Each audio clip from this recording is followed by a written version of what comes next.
Hello friends, नमस्कार, राधे राधे, जय श्री कृष्णा। तो दोस्तों, आज मैंने दोपहर में ही अंशु की वीडियो देखी और मैं अभी अंशु और शुभम ऑफिशियल पर ही वीडियो लेके आई हूँ, इसलिए कि अंशु के अंदर का दर्द जो उभर कर आया है वो अब समझ में आने लगा है। जिस तरीके से उसकी शादी हुई और वो काफ़ी हंसती खेलती हुई नज़र आ रही थी, धीरे धीरे उसकी चेहरे की हंसी कहीं न कहीं गायब होती हुई नज़र आ रही है ससुराल में। और क्या कुछ उसके साथ हो रहा है, ये बिल्कुल गलत हो रहा है। अभी वो छोटी बच्ची है, उसको धीरे धीरे जो बड़े हैं उस घर के, उसके साथ धीरे धीरे इस तरीके से व्यवहार करे कि वो प्यार भी करे और प्यार भी पाए। तो जितने लोग बड़े हैं समझदार हैं, और वो अभी समझदार उतनी समझदार तो है, लेकिन अभी थोड़ी सी उसको प्यार की ज़रूरत है। अभी कुछ दिन, दो चार साल पहले से उसके मम्मी पापा भाई नहीं रहे उसके जीवन में। वो बिल्कुल अकेली पड़ गई। उसने सोचा चलो शुभम से शादी होगा तो मुझे वो चीज़ धीरे धीरे भूल जाऊंगी और एक शुभम जैसा जीवन साथी मिला है तो मैं सारा कुछ भूलने की कोशिश करूंगी और अपनी ज़िंदगी को आगे बढ़ाने की भरपूर कोशिश करूंगी। नमस्कार दोस्तों, मैं सुमन आपका स्वागत करती हूं। उम्मीद करती हूं आप लोग बहुत अच्छे होंगे, मैं भी अच्छी हूं। तो दोस्तों, अभी तक मेरे चैनल को आपने सब्सक्राइब नहीं किया है तो प्लीज़ सब्सक्राइब कर लीजिए ताकि आने वाली वीडियो की नोटिफिकेशन सबसे पहले मिले। दोस्तों, बेल आइकन प्रेस करना बिल्कुल मत भूलिएगा। दोस्तों, बढ़ते हैं वीडियो में। वीडियो को बिल्कुल भी स्किप मत कीजिएगा, फुल वीडियो वॉच करिएगा। तो दोस्तों, आज मैं अंशु शुभम ऑफिशियल पर ही वीडियो बना रही हूँ, जो कि अंशु सचिन राज की मुँह बोली बहन है, जो कि उसकी शादी उन्हीं लोगों के हाथ से उसका कन्यादान हुआ है और बहुत अच्छा काम किए हैं लोग। ऐसा नहीं है कि हमेशा कंट्रोवर्सी का मतलब ये थोड़ी होता है कि वो कभी अच्छा काम ही नहीं, बहुत अच्छा काम किए हैं, जो कि एक पुण्य का काम किए हैं। अप्सरा मॉम और उनके जो पति हैं सचिन के पापा कन्यादान दिए, इससे बड़ा दान कोई नहीं होता है। और दोस्तों, बहुत ही पुण्य का काम किए। एक कहते हैं ना कि एक इंसान के ज़िंदगी में खुशियां भरना, उसका मदद करना बहुत बड़ी चीज़ होती है, इसको आप लोग समझो। तो चलिए मैं अंशु के ऊपर थोड़ा सा रोशनी डालती हूँ। आज अंशु का मैंने वीडियो देखा। अभी उसकी सास मौसिया सास मैके चली गई हैं, जो कि अभी अंशु अकेले है घर में। उसके पति हैं, उसके देवर हैं। तो उसने पहले ही बताया है कि मेरी नींद जल्दी टूटती नहीं है, मैं 7 बजे की पहले नहीं उठ पाती हूँ। अगर उठ जाऊँगी तो पूरा दिन ही उसका खराब जाएगा, थोड़ा तबीयत उसका खराब हो जाता है। वैसे भी वो काफ़ी पतली दुबली है और भी पतली होती जा रही है। क्या कारण है? जिस तरीके से वो शादी में हंस रही थी और जिस तरीके से विदाई के समय भी उसने नहीं रोया, इसलिए कि बहुत दिनों बाद एक प्यार मिल रहा था, जो एक जीवन साथी मिल रहा था जिसकी चाह थी उसको, और वो चाह मिल गया। तो कहीं ना कहीं उसके जीवन में जो रंग फीके थे वो कहीं ना कहीं रंग बिरंगे होने वाले थे। तो इसका उसे इंतज़ार था और कहीं ना कहीं शुभम जैसा जीवन साथी मिला।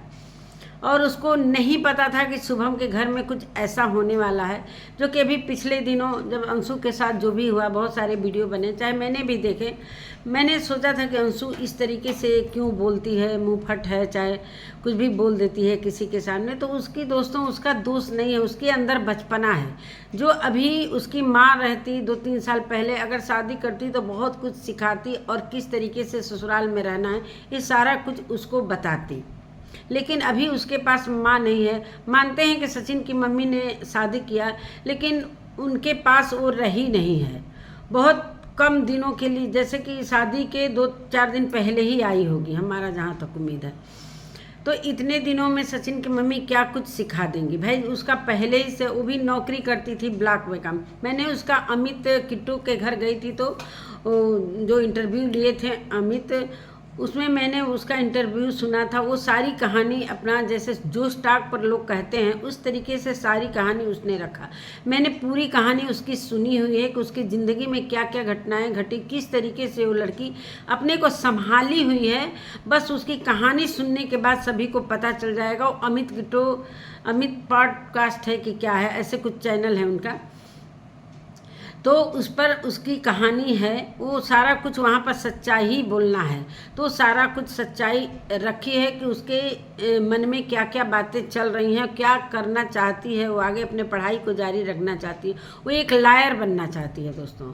और लायर बनना चाहती है, उसके फैमिली के साथ, चाहे उसके साथ बहुत ही घर वालों ने अन्याय किया है, जो कि उसके भाई के का डूबने से, अपने से डूबने से मौत नहीं हुई है, वो एक एक्सीडेंट था। तो ये सारी बातें उसको पता है कि किसने क्या करवाया है, चाहे जो भी है। और मम्मी का तो पता है कि कैंसर हो गया था।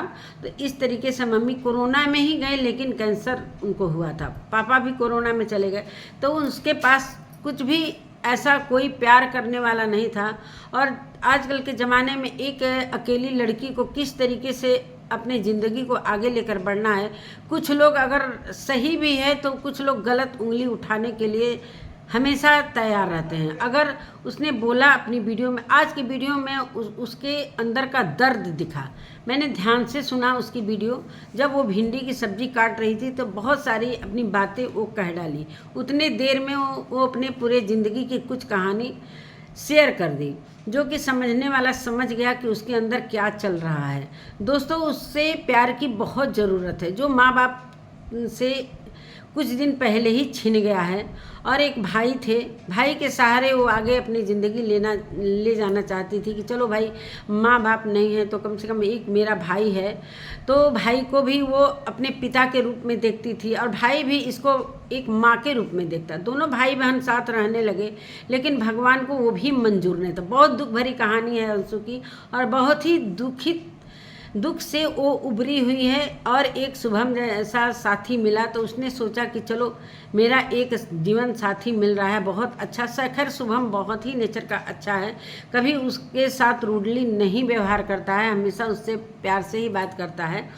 लेकिन उसके घर में जो कुछ चीज़ें हो रही हैं, मानते हैं कि कल की वीडियो में उसके देवर ने इस तरीके की बातें बोली, जो कि लात से मारूंगा नीचे गिर जाओगे, चाहे उसके सर पर मार दिया। तो ये चीज़ें नहीं होनी चाहिए। वो उस देवर की वो भाभी माँ है एक तरीके से, भले उम्र में छोटी है लेकिन पद में तो बड़ी है। उनके बड़े भाई की वो पत्नी है। और इस बात को उसने सासू माँ से बोला, मम्मी हमको ये मारे हैं, तो मम्मी एकदम इग्नोर कर दी। ये चीज़ उनको वहाँ पर बोलना, दोनों ही बच्चे हैं, दोनों को समझा देती। मानते हैं कि उसके देवर भी बच्चा है, मतलब उम्र में छोटा ही है, और ये उससे भी छोटी ये है। तो उस जगह उनकी बातों को सुन लेना चाहिए गंभीरता से कि क्या कह रही है। वो अंदर जाकर काफ़ी फूट कर रोने लगी। तो थोड़ा सा सभी को बुरा लगा कि उसके साथ इस तरीके से न व्यवहार। मानते हैं कि धीरे धीरे सारा कुछ सीख रही है। जिस तरीके से वो उसने बोला अपने वीडियो में कि सिर्फ मैं सोती थी और मैगी बनाती थी, दूध पीती थी, तो वो सारी बातें अब धीरे धीरे उसके ऊपर सर पर पड़ा है। तो सब कुछ सीख, इतना बड़ा घर है, झाड़ू पोछा सारा कुछ वो कर रही है, मेहनत कर रही है, काफ़ी वर्क कर रही है। सुबह से मानते हैं कि 7 बजे ही उठती है, लेकिन 7 बजे से लगती है झाड़ू पोछा बर्तन, कम नहीं होता है दोस्तों। एक नौकरानी रखिए तो उसको भी 2 घंटा लग ही जाता है, लेकिन वो सारा काम करने के बावजूद भी खाना भी बनाने का प्रयास कर रही है, चाय भी बना ले रही है। पहली दिन चाय बनाई थी, थोड़ा सा चीनी अधिक हो गया था, जो कभी बनाया नहीं है।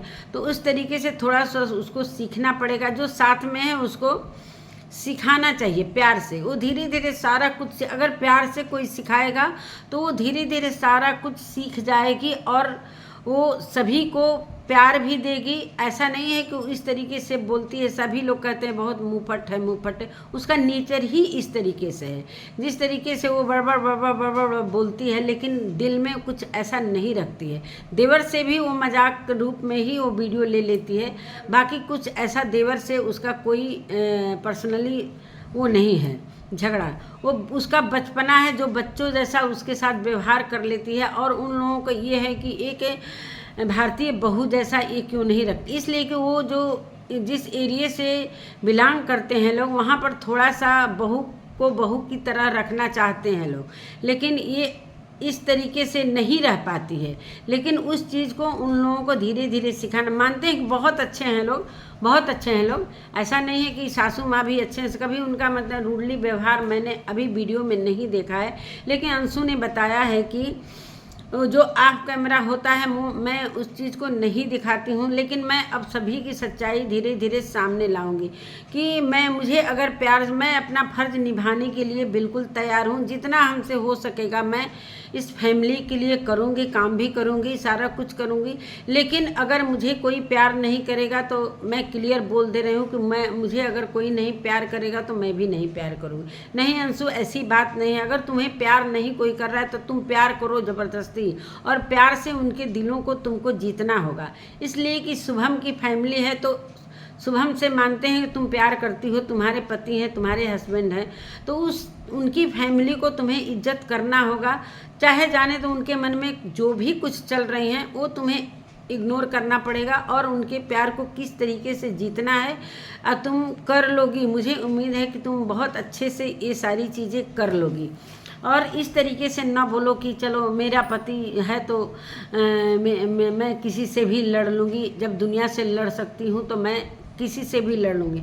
ऐसा नहीं है। समाज में रहना है तो भाई समाज के साथ चलना पड़ेगा। तुम्हारे पति का भी समाज है, उनका भी घर है, उनके भी माँ हैं, उनके भी पिता हैं, तो सभी की इज्जत तुम्हें करना पड़ेगा और करना भी चाहिए। धीरे धीरे सब ठीक हो जाएगा। बाद में तुम्हें खुद रियलाइज होगा कि मुझे इस तरीके से नहीं करना होगा। जिस तरीके से तुम थंबनेल में लगाई हो तो वो चीज़ तुम्हें नहीं करना है। सब कुछ तुम्हें समेट कर रखना है, सब कुछ। तो तुम घर की बड़ी बहू हो। मानते हैं कि तुम्हारे मुंह से जो कुछ होता है अंदर में वो चीज़ें तुम बाहर ले आकर रख देती हो, जो कि नहीं रखना चाहिए। जिस तरीके से वो लोग चाहते हैं कि जो चीज़ें तुम बेबाकी से बोल देती हो कि अगर आप मायके नहीं गई तो मैं, अगर चली जाएंगी तो मैं वीडियो में दिखाऊंगी, लेकिन तुम नहीं न दिखाई। भले बोलती हो लेकिन वो चीज़ तुम करती नहीं हो। मुझे पता है कि तुम अपने घर की इज्जत आबरू को बचाती हो, चाहे कुछ भी करती हो। अभी तक तुमने किसी भी अपने ससुराल पक्ष के किसी भी इंसान के बारे में कुछ ऐसा बुराई नहीं की हो। और जो एक बात तुमने बहुत ही मैं ध्यान से सुनी कि जो फर्स्ट डे जिस दिन शादी हो रही थी, किसी ने तुम्हारे ही फैमिली से, मैं ससुराल पक्ष की बात कर रही हूँ, किसी ने बोला कि दांत फाड़ना बंद करो। तो वन डे से ही तुम्हारे साथ इस तरीके से हो रहा था। चलो कोई बात नहीं, उस चीज़ को भुला दो। इसलिए कि उनको भी ये लग रहा होगा कि बहू है, जयमाल हो रहा है, चाहे स्टेज हो रहा है, तो इस तरीके से हंसना नहीं चाहिए, थोड़ा सा गंभीर रहना चाहिए। जिस तरीके से वो तुम्हें देखना चाहते हैं, थोड़ी देर के लिए उनको वो चीज़ दिखाओ कि आप जिस तरीके से मुझे ढालना चाहते हैं मैं ढल जाऊंगी। ऐसे नहीं है कि मैं जो काम, कोई ऐसा काम नहीं है कि जो सीख नहीं पाएगा, जो कर नहीं, कोई ऐसा दुनिया का काम नहीं है कि जो वो सीख नहीं पाएगा। अगर हुनर है, अगर चाह है तो ज़रूर राह मिल जाता है। तो ये चीज़ें अंशु तुमको करना है। मानते हैं कि तुम घबरा जा रही हो थोड़े देर में, अभी बच्ची हो, संभल जाओगी, धीरे धीरे तुमको सारा कुछ समझ में आने लगेगा।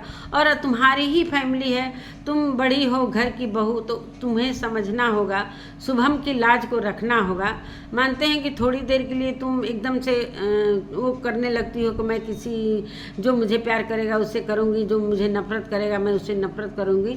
तो ये चीज़, बहुत सारी बातें तुमने बोली है जो कि मैं वीडियो में नहीं बोलना चाहती हूँ, इसलिए तुम्हारे वीडियो में ही सारे लोग देख लेते हैं कि तुम्हारे अंदर क्या चल रहा है। वो चीज़ें, वो दर्द तुम्हारे अंदर उभर का आया कि मेरा तबीयत ख़राब हो जाता है, ज़्यादा वर्क करती हूँ तो तुम्हारे शरीर से ही पता चल रहा है कि तुम अगर ज़्यादा वर्क करोगी तो तुम्हें बुखार आएगा। जिस तरीके से तूने बताया कि मैं ब्लॉक में काम करती थी, तो ये चीज़ मैंने तुम्हारे इंटरव्यू में अमित किटो के घर ही मैंने सुन लिया था कि तुम ब्लॉक में काम करती थी। शायद तुम्हारे मामा की कोई ऐसा था ब्लॉक में, तो उनके वीडियो था कि क्या था, तो उनके वजह से तुम काम करती थी। लेकिन अभी तो तुम्हारा काम छूट गया है। मानते हैं तुम बोल रही थी कि 4-5 किलोमीटर मैं पैदल जाती थी। अगर पैदल जाती थी और मेरे पास स्कूटी जब नहीं होती थी तब, और अगर पैदल आ जाती थी मैं 2 दिनों तक बीमार रहती थी।